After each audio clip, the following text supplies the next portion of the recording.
Alright, look, you know that feeling when you hit snooze on your alarm, and for like 3 beautiful blurry seconds the world is quiet?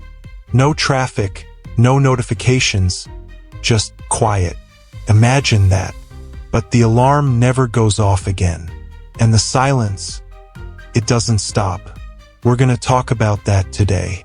What if, in a single impossible moment, the Earth's population just plummeted? Down to 1 million, 1,000,000. Now, before you say, okay, but how? Let's just nail down the rule we're breaking here. The rule is, well, the human race. The sheer mass. Its momentum. Don't ask why or how. It's not a virus. It's not an act of God. It's just a new, brutal fact of the universe. Like a cosmic reset button we didn't know existed got pressed. The why is the black box. The what happens next is the terrifying simulation we're about to run. The moment itself is not about seeing people vanish. It's about seeing everything they were doing just stop. Picture a video call, frozen, then a disconnect symbol on the screen. Or a live feed from a traffic intersection where every single car just gently coasts to a stop in the middle of the road. Or think about the thousands of planes in the sky. Right now, all of them, for a few hours, their autopilots hold course. Then, one by one, like a constellation going out, their transponders wink off the radar. Forever. That's the first wave. The immediate sensory overload of absence. But the real gut punch comes later. The systems check. See, human civilization is a house of cards, but we're so used to it being held up by billions of invisible hands, we forget it's a house of cards. The first 24 hours are a global systems failure in slow motion. The internet, that global brain, seizes with a final massive spike of panic data, and then flatlines. Power grids, those delicate balancing acts across continents, start tripping. They're designed to fail safely, but safety assumes someone will be there tomorrow to turn them back on. And that's just the obvious stuff. This is where the dominoes get truly frightening. The silent infrastructure, the stuff we built and then forgot about because it just worked.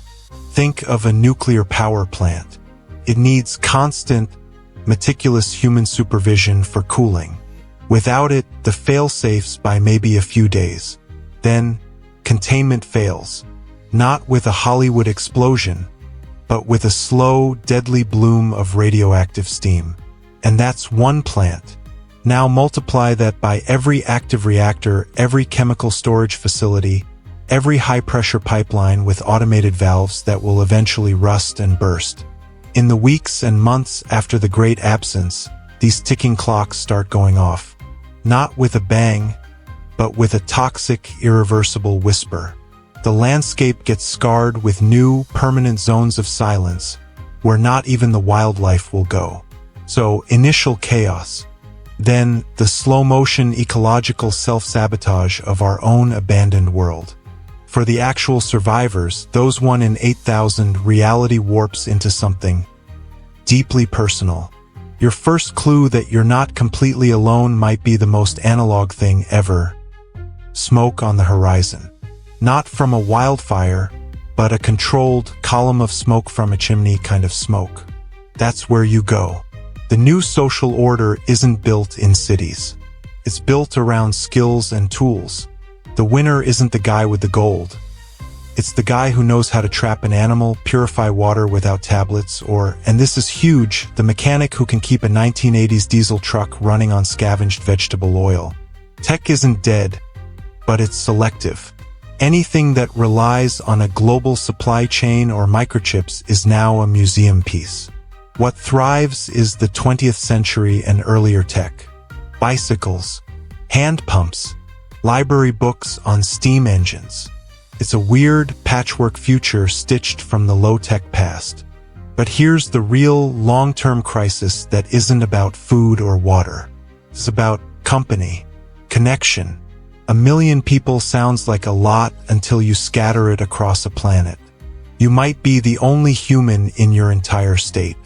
Communication becomes a dark art of shortwave radio schedules and message caches left under specific rocks. The worst part? Finding someone else might be the easy bit. The hard part is finding someone who isn't already a sibling or a cousin. The genetic bottleneck isn't about the raw number. 1,000,000 is technically enough for a healthy species. If they can all find each other, but they can't. They're broken into tiny, isolated tribes separated by hundreds of miles of dangerous, re-wilded wilderness. The real threat is that each little pocket of humanity becomes its own genetic island, too small, too isolated to survive in the long run. Survival becomes a desperate, generations-long search party. So skip ahead. 50, 100 years. The world is phenomenally, heartbreakingly beautiful. Lush, green, teeming with life that hasn't been this unafraid of us in 10,000 years. The air tastes different, and human civilization is not gone, but it's changed its name. It's now the oral history told in 100 different accents around 100,000 different campfires. The great cities are ivy-covered mountains of stone and glass, visited only by the bravest scavengers looking for pre-cut metal or intact books. The knowledge of the old world hasn't been lost. It's been archived. In the physical world, a teenager might spend their life becoming the world's expert on one single library, painstakingly copying its most important texts by hand, because they are the sole keeper of that branch of human thought. We become a species of librarians and storytellers, our greatest task being to remember what we once were, and to carefully build a new story from the pieces. We learn, in the most brutal way possible, what we always were underneath the noise and the concrete. Just another part of the biosphere. A smart, fragile part that built a dazzling sandcastle right at the water's edge. And the tide, one way or another, always comes in. So here's one for you, down in the comments. In that world of 1,000,000 scattered souls, what one piece of knowledge, what one skill or fact, would you dedicate your life to preserving, knowing that if you fail, it might be lost to humanity forever?